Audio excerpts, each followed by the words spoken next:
चलिए समझते हैं डेसिमल नंबर्स के बारे में। डेसिमल नंबर हमारे टू टाइप के होते हैं, एक होता है टर्मिनेटिंग डेसिमल नंबर, एक होता है हमारा नॉन टर्मिनेटिंग डेसिमल नंबर। ऐसे डेसिमल नंबर्स हमारे जो पॉइंट के बाद हमारे एक दो बात खत्म हो जाए उसको बोलते हैं terminating decimal number. For example जैसे हम 26 को अगर 5 से डिवाइड कर रहे हैं तो यहाँ हो जाएगा 5 5 से 25, रिमाइंडर आया 1, हमने यहाँ पे पॉइंट लगाया, यहाँ पे आ गया 0, 5 2 का हमारा हो जाएगा 10, ये हमारा टर्मिनेट हो गया। इसका जो आंसर हमारा आएगा वो आएगा 5.2, या कि हमारा टर्मिनेट हो गया मतलब खत्म हो गया, रिमाइंडर हमारा 0 आ गया। अगर हमारा रिमाइंडर 0 आ रहा है तो उसको हम बोलते हैं टर्मिनेटिंग डेसिमल नंबर।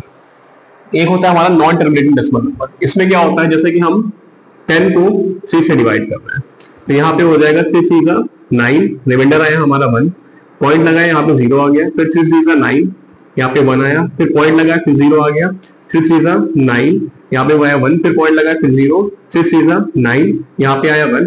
ऐसे करते करते इससे जो नंबर है हमारा इसको लिखेंगे हम 3.3333 डॉट डॉट डॉट, या इसको लिख सकते हैं 3.3 पे डॉट या फिर बार लगा सकते हैं। ये नंबर हमारा कभी भी टर्मिनेट नहीं होगा पर रिपीट होगा, बार बार हमारा 3 इस पे रिपीट होता जाएगा। तो ऐसे नंबर को हम बोलते हैं नॉन टर्मिनेटिंग बट रिकरिंग बोलते हैं।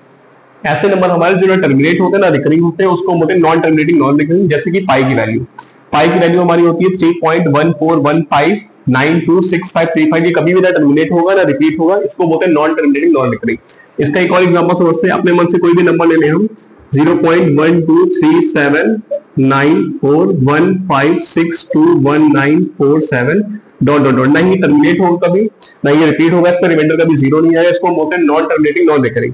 और इसी को भी हम बोलते हैं इररेशनल नंबर, इसको हम बोलते हैं, इसको हम क्या बोलते हैं, इररेशनल नंबर बोलते हैं, जबकि ये दोनों हमारे रेशनल नंबर होते हैं।